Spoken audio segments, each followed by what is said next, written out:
আপনারা দেখছেন MN Bangla news. প্রথমেই দেখে নেব আজকের 40টি গুরুত্বপূর্ণ খবর। প্রধান সংবাদগুলো জানার আগে দেখে নিন আজকের খবরের হেডলাইন। এবার বাতিল হবে রেশন কার্ড, জেনে নিন কাদের নাম বাদ পড়তে পারে।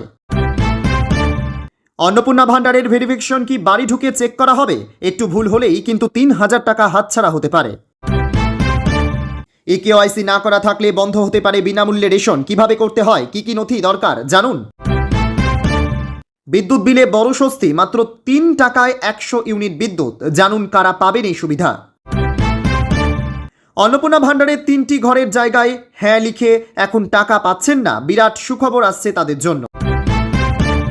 অন্নপূর্ণা যোজনার ফর্ম ফিল আপে ভুল, টাকা পাননি এখনো, আপনার জন্য রয়েছে বিরাট সুযোগ। অন্নপূর্ণা ভান্ডারের টাকা না মেলায় বেলপাহাড়ি বিডিও অফিস ঘেরাও। রাজ্যের বেআইনি মদের ঠেক ভেঙে ফেলা হবে, জানালেন মন্ত্রী অগ্নিমিত্রা। ও যা কর্ম করেছে, বারুইপুর কাণ্ডে এনকাউন্টারে মৃত প্রভাসকে দেখতেই চান না মা। কিভাবে ঘটানো হয়েছিল গোটা অপরাধ, বারুইপুর কাণ্ডে চাঞ্চল্যকর তথ্য পুলিশের হাতে। সরকারি প্রকল্পের টাকা আসছে না ব্যাংক অ্যাকাউন্টে, এই 7টি ভুল থাকলে ডিবিটি আটকে যেতে পারে, আজই মিলিয়ে নিন। সকালে ধরব, রাতে খরচ করব, মুখ্যমন্ত্রীর বার্তার 24 ঘন্টার মধ্যেই এনকাউন্টার, কি বলছে পরিবার।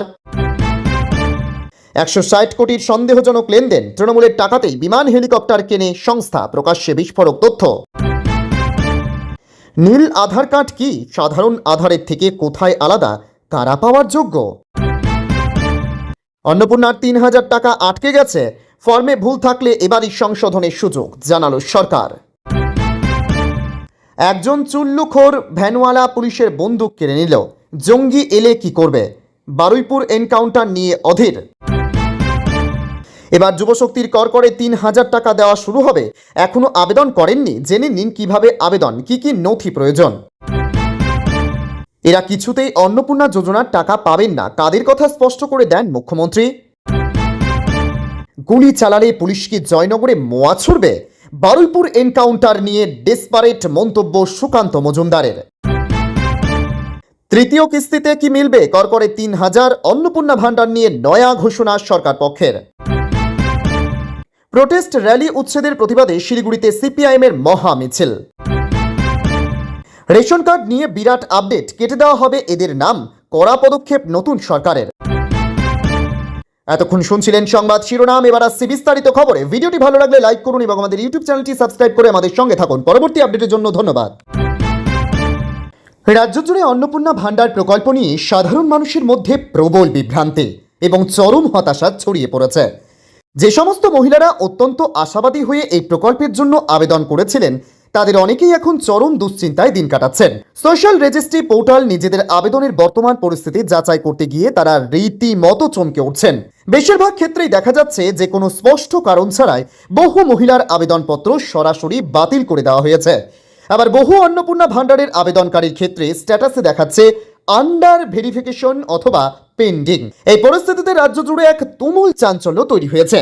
যাদের ফর্ম বাতিল হয়েছে বা আটকে রয়েছে তারা বুঝতে পারছেন না যে ঠিক কী কারণে তাদের অনুদান আটকে দেওয়া হলো। সাধারণ মহিলাদের মনেই প্রশ্ন যাচ্ছে, তারা কি আদৌ এই প্রকল্পের আওতায় 3000 টাকা আর্থিক সহায়তা পাবেন?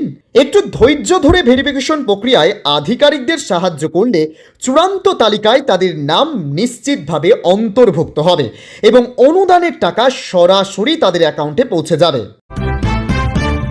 রেশন ব্যবস্থার উপর নির্ভরশীল রাজ্যের হাজার হাজার পরিবার। অতীতেই রেশন নিয়েই দুর্নীতির অভিযোগ সামনে এসেছিল, এবার সেটা আটকাতে কড়াকড়ি পথে রাজ্য সরকার। সিদ্ধান্ত নেওয়া হয়েছে ইকেওয়াইসি না করা থাকলে রেশন পাওয়া যাবে না। এই পরিস্থিতিতে অনেকের প্রশ্ন, রেশন কার্ডে ইকেওয়াইসি কিভাবে করাতে হয়, এর জন্য কোথাও যেতে হবে, কি কি নথি দরকার। সরকারের দাবি, বর্তমানে অনেক ডুপ্লিকেট অথবা ভুয়ো রেশন কার্ড রয়েছে, সেগুলি ব্যবহার করে রেশন তোলা হচ্ছে। সেই কারণে রেশন কার্ড হোল্ডারদের ইকেওয়াইসি সেরে ফেলার পরামর্শ দেওয়া হয়েছে। জানা গিয়েছে এই কাজ করা থাকলে ভবিষ্যতে রেশন পেতে সমস্যা হতে পারে। অনেকেই ভাবেন রেশন কার্ডে ইকেওয়াইসি করানো হয়তো ভীষণ জটিল প্রক্রিয়া, যদিও বাস্তবে এমনটা নয়। এর জন্য শুধু 2টি নথি দরকার, রেশন কার্ড ও আধার কার্ড। এই 2টি নথি নিয়ে রেশন দোকানে যেতে হবে, সেখান থেকে ইকেওয়াইসি করে দেওয়া হবে। কেউ চাইলে বাড়ি বসে অনলাইনে রেশনের ওয়েবসাইটে গিয়েও এই কাজ করতে পারবেন। অনেকে ভাবেন শুধুমাত্র পরিবারের প্রধানের ইকেওয়াইসি করে রাখলেই হবে, তবে বাস্তবে এমনটা নয়। পরিবারের সব সদস্যের রেশন কার্ডে ইকেওয়াইসি করার প্রয়োজন পড়তে পারে। এর দ্বারা পরিবারের সকল সদস্যের তথ্য একেবারে যাচাই হয়ে যাবে। ইকেওয়াইসি প্রক্রিয়ার মাধ্যমে রেশন কার্ড হোল্ডারের পরিচয় যাচাই করা হয়। এর ফলে প্রকৃত উপভোক্তায় রেশন পাচ্ছেন এ বিষয়টি নিশ্চিত হয়। ফলে ভুয়ো অথবা ডুপ্লিকেট রেশন কার্ড ব্যবহার করে অনৈতিকভাবে রেশন তোলার সম্ভাবনা অনেকটাই কমে যায়। মুদ্রাস্ফীতির বাজারে নিত্য প্রয়োজনীয় জিনিসের দামের চাপে পিষ্ট সাধারণ মানুষ। এই কঠিন সময়ে রাজ্যের অভাবী ও স্বল্প আয়ের পরিবারগুলিকে বড় স্বস্তি দিতে এক যুগান্তকারী সিদ্ধান্ত নিয়েছে রাজ্য সরকার। এখন থেকে বিপিএল তালিকাভুক্ত পরিবারের সদস্যরা অত্যন্ত সাশ্রয়ী মূল্যে বিদ্যুৎ পরিষেবা পাওয়ার সুযোগ পাবেন। নতুন এই প্রকল্পের আওতায় প্রতিটি বিপিএল গ্রাহক প্রথমে 100 ইউনিট বিদ্যুৎ প্রতি ইউনিট মাত্র 3 টাকা দরে ব্যবহার করতে পারবেন। নতুন এই প্রকল্পের আওতায় প্রতিটি বিপিএল গ্রাহক প্রথম 100 ইউনিট বিদ্যুৎ প্রতি ইউনিট মাত্র 3 টাকা দরে ব্যবহার করতে পারবেন। এই উদ্যোগের মূল লক্ষ্য হল সাধারণ মানুষের মাসিক বিদ্যুৎ বিলের বোঝা উল্লেখযোগ্যভাবে কমিয়ে তাদের জীবনযাত্রার মান উন্নত করা। এই প্রকল্পের সুবিধা পাওয়ার জন্য গ্রাহকদের কোনো জটিল প্রক্রিয়ার মধ্যে দিয়ে যেতে হবে না। যদি আপনারা বিপিএল রেশন কার্ড থাকে, আপনার বিদ্যুৎ সংযোগের অনুমোদিত লোড 1 কিলোওয়াট পর্যন্ত হয় এবং মাসিক বিদ্যুৎ ব্যবহারের পরিমাণ 100 ইউনিটের বেশি না হয়, তবে আপনাকে আলাদাভাবে কোনো আবেদনপত্র জমা দিতে হবে না। সরকার সরাসরি বিদ্যুতের বিলে ভর্তুকির বিষয়টি অন্তর্ভুক্ত করবে। সহজ কথায়, যখন আপনার বাড়ির বিদ্যুৎ বিল তৈরি হবে তখনই সরকার প্রদত্ত ভর্তুকির অংশটি স্বয়ংক্রিয়ভাবে বিলে সমন্বয় হয়ে যাবে। বরং বাণিজ্যিক সহ অন্যান্য সকল বিদ্যুৎ গ্রাহকরাও উপকৃত হবেন। সরকারের এই পদক্ষেপ মুদ্রাস্ফীতির বাজারে প্রান্তিক মানুষের পারিবারিক বাজেটে নতুন করে অক্সিজেন যোগাবে। বিদ্যুৎ সাশ্রয়ের পাশাপাশি এই ভর্তুকি সাধারণ মানুষের সঞ্চয়ে সহায়তা করবে বলে আশা করা হচ্ছে। রাজ্য সরকারের জনকল্যাণমূলক প্রকল্পগুলির মধ্যে অন্যতম একটি গুরুত্বপূর্ণ উদ্যোগ হল অন্নপূর্ণা ভাণ্ডার। রাজ্যের বহু সাধারণ মানুষ এবং বিশেষত মহিলারা এই প্রকল্পের মাধ্যমে সরাসরি আর্থিক সুবিধা পেয়ে থাকেন। তবে সম্প্রতি বহু আবেদনকারীর কপালে চিন্তার ভাঁজ ফেলেছে একটি বিশেষ সমস্যা। অনেকেই অভিযোগ করেছেন যে তাদের জমা দেওয়া অন্নপূর্ণা ভাণ্ডারের ফর্মটি সরাসরি ভেরিফিকেশনের জন্য চলে গেছে এবং এখনও পর্যন্ত কোনো টাকা ব্যাংক অ্যাকাউন্টে ঢোকেনি। অনেকে বলছেন যে আবেদনপত্রে থাকা নির্দিষ্ট 3টি ঘরে ভুল করে হ্যাঁ লিখে ফেলার কারণেই মূলত এই বিপত্তি ঘটছে। আজকের এই বিস্তারিত প্রতিবেদনে আমরা আলোচনা করব ঠিক কোন 3টি ঘরে হ্যাঁ লেখার জন্য আপনার ফর্মটি আটকে যেতে পারে। কেবলমাত্র যোগ্য উপভোক্তারাই যাতে এই সরকারি সুবিধা পান তা নিশ্চিত করতে প্রশাসন অত্যন্ত কড়া পদক্ষেপ গ্রহণ করেছে। আবেদনপত্র জমা দেওয়ার পর সেটি একটি স্বয়ংক্রিয় সিস্টেমের মাধ্যমে প্রাথমিক বাছাই পর্বে যায়। ফর্মে এমন কিছু নির্দিষ্ট শর্ত বা প্রশ্ন থাকে যা যাচাই করে দেখা হয় যে আপনার দেওয়া তথ্য যদি সম্পূর্ণ সঠিক হয় এবং আপনি সত্যি এই প্রকল্পের শর্তাবলী অনুযায়ী যোগ্য হন, তবে এই যাচাইকরণের পরেও আপনার ব্যাংক অ্যাকাউন্টে আর্থিক সহায়তা পাওয়ার ক্ষেত্রে কোনো বাধা থাকবে না। দুস্থ ও আর্থিকভাবে পিছিয়ে থাকা পরিবারের হাতে সরাসরি আর্থিক সহায়তা পৌঁছে দেওয়ার উদ্দেশ্যে চালু হয়েছে অন্নপূর্ণা ভাণ্ডার প্রকল্প। তবে এই প্রকল্পের টাকা না পাওয়ার অভিযোগে বিক্ষোভে ফেটে পড়লেন ঝাড়গ্রামের বিনপুর 2 ব্লকের উপভোক্তারা।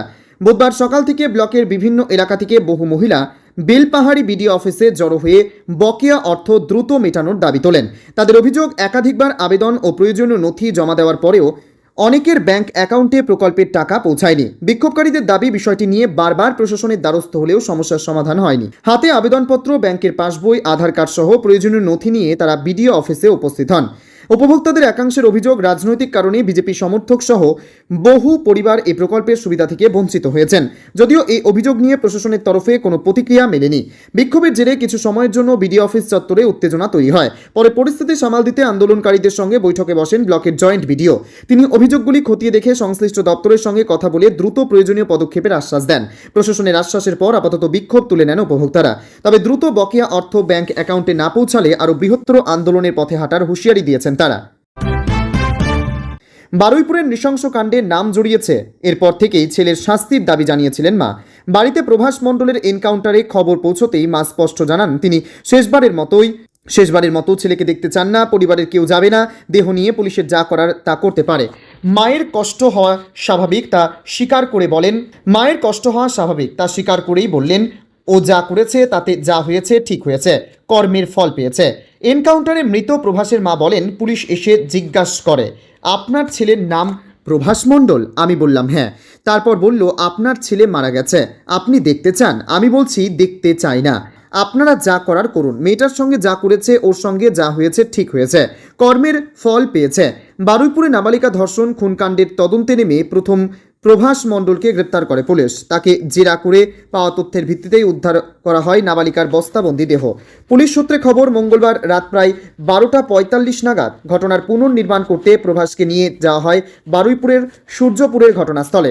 তদন্তকারীদের দাবি, সেই সময় পুলিশের বন্দুক ছিনিয়ে তাদের লক্ষ্য করেই গুলি চালায় প্রভাস।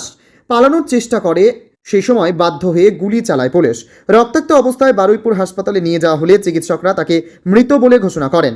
নিয়ম অনুযায়ী বুধবার ভোর 5:30 নাগাদ পুলিশ পৌঁছায় প্রভাসের বাড়িতে, কিন্তু মৃতের মা সন্ধ্যা মণ্ডল সাফ জানিয়ে দেন তারা দেহ নেবেন না। প্রভাসের মা সন্ধ্যা মণ্ডল বলেন, ও যা কর্ম করেছে, মারা গেছে, ও যেরম দুষ্কর্ম করেছে, আমরা কোনো আর আপত্তি নেই, কষ্ট নেই আর দুঃখ নেই। ও যেরকম একটা মেয়েকে কষ্ট দিয়ে মেরেছে, ও তো সেই মেরেছে। আমার কেউ নেই, আমি ও দেখতে পারবো না, আমি ওর আর কিছু করব না। উল্লেখ্য, বারুইপুর কাণ্ডে মোট 4 জনকে গ্রেপ্তার করা হয়। এর মধ্যে যৌন নির্যাতন ও খুনের ঘটনায় এর আগে আনন্দ সর্দার, দিবাকর সর্দার ও প্রভাস মণ্ডলকে গ্রেপ্তার করে পুলিশ। পরবর্তীতে আরও একজনকে গ্রেপ্তার করা হয়। বসিরহাট থেকে গ্রেপ্তার করা হয়েছে অভিযুক্ত কবির মোল্লাকে। পাশাপাশি গণপিটুনি ও সরকারি সম্পত্তি নষ্টের অভিযোগে গ্রেপ্তার করা হয়েছে 20 জনকে।